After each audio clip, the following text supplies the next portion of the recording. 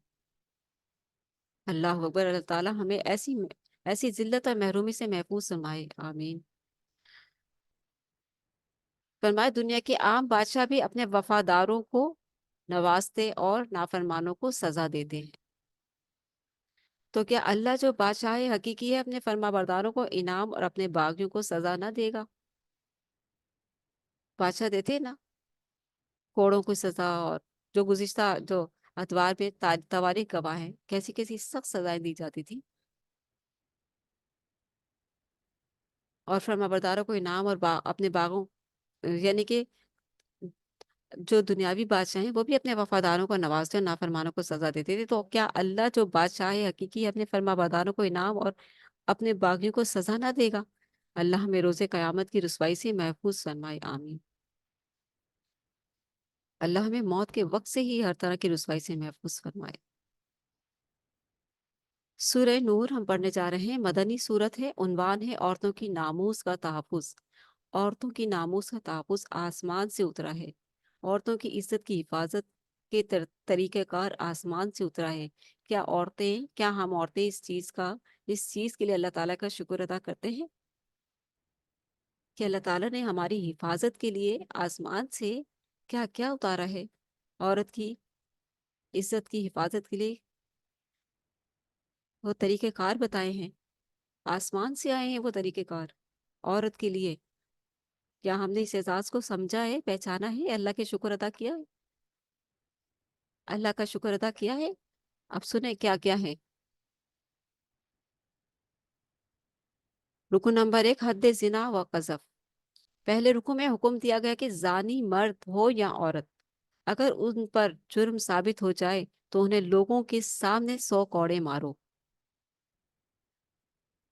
زانی مرد ہو یا عورت، اگر ان پر جرم ثابت ہو جائے تو انہیں لوگوں کے سامنے 100 کوڑے مارو، اور ان پر کوئی ترس نہ کھاؤ۔ یہ سزا کس کے لیے ہے؟ یہ سزا غیر شادی شدہ زانی کے لیے ہے۔ 100 کوڑے کی سزا غیر شادی شدہ زانی کے لیے ہے۔ شادی شدہ زانی مرد اور عورت کی سزا رجم ہے، پتھروں سے مار کر ہلاک کر دو۔ یہ اسلام کا حکم ہے، آسمان سے آیا ہے، جس کا حکم سنت رسول صلی اللہ علیہ وسلم سے ملتا ہے۔ یہ سخت سزائیں اس لیے ہیں تاکہ دیکھنے والوں کو عبرت حاصل ہو اور وہ اس جرم سے اجتناب کریں۔ جو لوگ کسی پر زنا کا الزام لگائیں اور پھر 4 گواہ نہ لا سکیں، انہیں 80 کوڑے مارو۔ لوگ تہمتیں بھی لگاتے ہیں نا، لوگوں کو ڈر اور خوف ہی نہیں ہے، فلاں یہ ہے، فلاں ایسا، فلاں ویسا، بڑے مزے سے کہہ دیتے ہیں، خود بڑے پاک باز بنتے ہیں، نہ آنکھوں سے دیکھا نہ کوئی ثبوت ہے، بس منہ سے بولتے چلے جا رہے ہیں۔ تو ان کے کیا ہے، 80 کوڑے مارو، اور آئندہ کبھی بھی ان کی گواہی قبول نہ کرو، یعنی کہ ان کی بات کی یقین دہانی ہو ہی نہیں سکتی، اب 80 کوڑے بھی مارو۔ پھر وضاحت کی گئی کہ اگر کوئی شخص اپنی بیوی پر زنا کا الزام لگائے تو اس حوالے سے گواہی کی صورت کیا ہوگی۔ اگر وہ جھوٹا الزام لگائے تو بیوی کو سزا سے کیسے بچایا جا سکتا ہے۔ یہ سارے طریقے جو ہے تفاصیل میں موجود ہیں، اور وہ بہت ہی آسان، بہت ہی اچھے، بڑی پیاری ترتیب کے ساتھ اللہ تعالیٰ نے ایسا زبردست طریقہ کار قرآن مجید میں دے دیا ہے کہ جس پر عمل کر کے انسان، اور پھر ایک اور بات بھی ہے یہاں کہ اللہ کے رسول صلی اللہ علیہ وسلم نے فرمایا کہ جو کسی کا عیب دنیا میں ڈھانپتا ہے، چھپاتا ہے، تو اللہ تعالیٰ قیامت کے دن اس کے عیب چھپا لے گا۔ تو اس لیے موقع دیں توبہ استغفار کا، اور توبہ استغفار کے لیے موٹیویٹ کریں۔ حضرت عائشہ کی پاک دامنی کا اعلان۔ دوسرے رکوع میں اس بہتان کا ازالہ کیا گیا جو حضرت عائشہ رضی اللہ تعالی عنہا پر لگایا گیا تھا۔ غزوہ بنو غزوہ بنو مس- مستلق غزوہ بنو مستلق سے واپسی کے دوران رئیس المنافقین عبداللہ بن ابی ملعون نے حضرت عائشہ پر تہمت لگائی۔ دیکھیں یہاں پر بہت ساری باتیں کھلتی ہیں۔ اما عائشہ، جب قافلہ جب کافی سفر کے بعد رکتا تھا کہ کسی کو حاجت روائی ہے تو وہ وہاں روکا جاتا تھا، اونٹ اونٹ بیٹھ جایا کرتے تھے، بٹھائے جاتے تھے، سواریاں اترتی تھی اور اتر کر سائڈ میں جا کر اپنی جو بھی حاجت ہوتی تھی وہ کر کے واپس آ کر اپنی سواری پر سوار ہو جاتے تھے۔ تو اما عائشہ کی اونٹنی بھی روکی گئی، اور اما عائشہ جس نے جو ہے اس وقت جو ہار پہنا ہوا تھا وہ گر گیا تھا اور وہ اس اونٹنی کے نیچے دبا ہوا تھا۔ اما عائشہ جب حاجت کے لیے گئی تو وہاں پر وہ تلاش کرتی نے کہ میرا ہار کہاں گیا۔ ہار تو اونٹنی کے نیچے تھا، انہیں نہیں معلوم تھا۔ جب وہ لوٹ کر آئیں تو قافلہ جا چکا تھا، اور اما عائشہ کا وزن اتنا تھا کہ تخت اٹھا کر اما عائشہ کی جو سواری تھی، جو اونٹ سے اٹھا کر نیچے رکھی جاتی تھی، اوپر رکھی جاتی تھی، انہیں اندازہ، اٹھانے والوں کو اندازہ نہیں ہوتا تھا کہ اما آ گئی ہیں، بیٹھ گئی ہیں، یا کیونکہ پردے میں ہوتی تھی نا، پردہ ہوتا تھا، تو وہ اٹھا کر اوپر رکھ دیا گیا اور قافلہ چل پڑا۔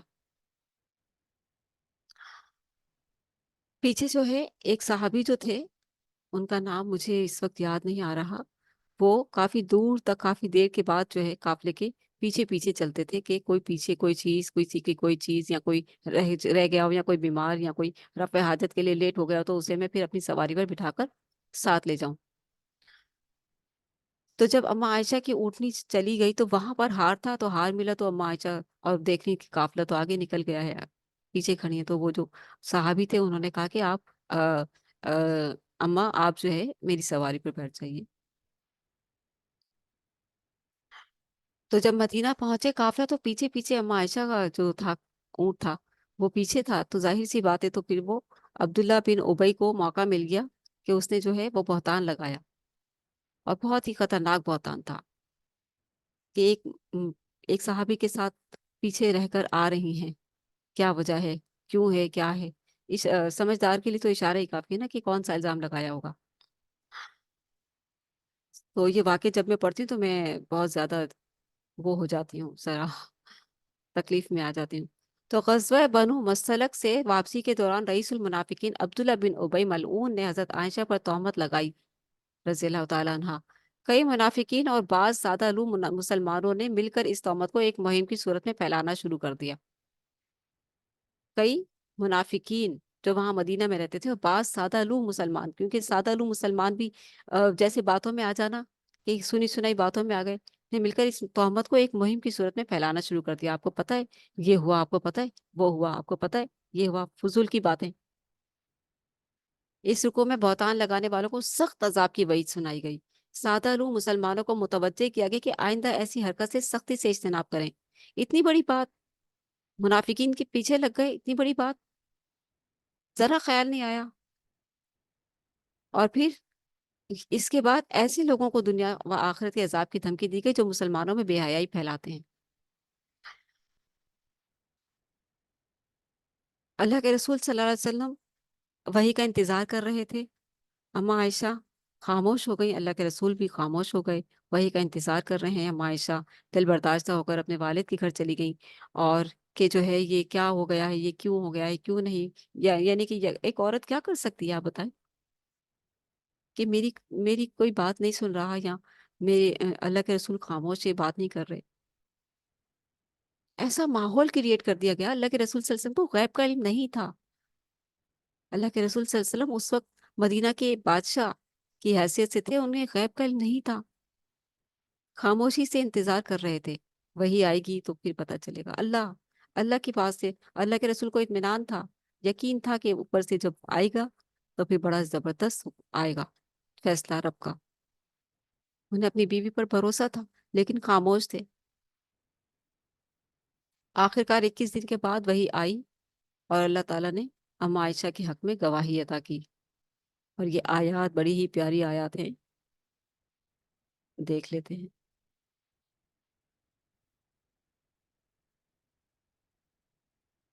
آیت نمبر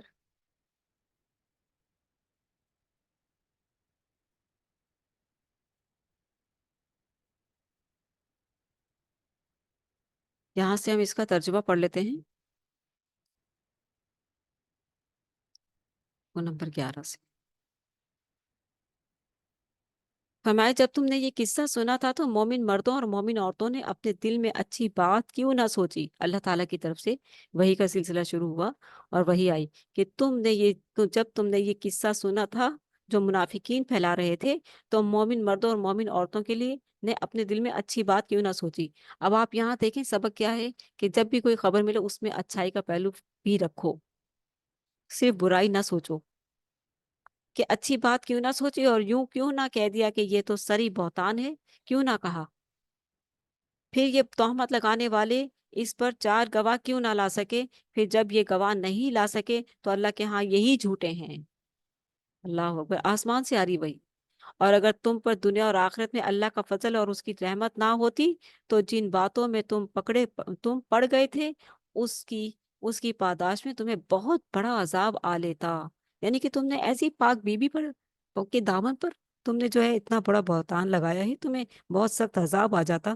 جس وقت تمہاری ایک زبان سے دوسری زبان اس جہان اس جہان کو لیتی جا اس اس جہان کو لیتی جا رہی تھی اور تم اپنے منہ سے وہ کچھ کہہ رہے تھے جس کے متعلق تمہیں کچھ علم نہ تھا اور تم اسے معمولی سمجھ رہے تھے، حالانکہ وہ اللہ کے ہاں بہت بڑی بات تھی. جب تم نے یہ قصہ سنا تھا تو تم نے یوں کیوں نہ کہہ دیا کہ ہمیں یہ مناسب نہیں کہ ایسی بات کریں. سبحان اللہ، یہ تو بہت بڑا بہتان ہے. اللہ تمہیں نصیحت کرتا ہے کہ اگر تم مومن ہو تو آئندہ کبھی ایسی حرکت نہ کرنا. اللہ تمہیں واضح ہدایات دیتا ہے، وہ سب کچھ جاننے والا اور حکمت والا ہے. کتنے خوبصورت الفاظ آئے نا. فرمایا کہ یہ لوگ چاہتے ہیں کہ ایمان لانے والوں پر بے حیائی کی اشاعت ہو، ان کے لیے دنیا میں بھی دردناک عذاب ہے اور آخرت میں بھی، اور اس کے نتائج کو اللہ ہی بہتر جانتا ہے، تم نہیں جانتے. اور اگر تم پر اللہ کا فضل اور اس کی رحمت شامل نہ ہوتی تو رحمت شامل حال نہ ہوتی تو اس کے برے نتائج تمہارے سامنے آ جاتے، اور اللہ تعالیٰ یقیناً بڑا مہربان اور نہایت رحم فرمانے والا ہے. پھر فرما دیا کہ اے ایمان والو، شیطان کے قدموں کی پیروی نہ کرو. یا ایھا الذین لا تتبعوا خطوات الشیطان، کہ اے ایمان والو شیطان کے قدموں کی پیروی مت کرو، شیطان کے نقش قدم پر نہ چلو. اور جو شخص شیطان کے قدموں پر چلے گا تو وہ بے حیائی اور برے کاموں کا ہی حکم دے گا. اور اگر تم پر اللہ کا فضل اور اس کی آ، رحمت تمہارے شامل حال نہ ہوتی تو تم میں سے کوئی بھی پاک صاف نہ رہ سکتا تھا، مگر اللہ جسے چاہے پاک صدت بنا دیتا ہے، اور اللہ سب کچھ سننے والا اور جاننے والا ہے.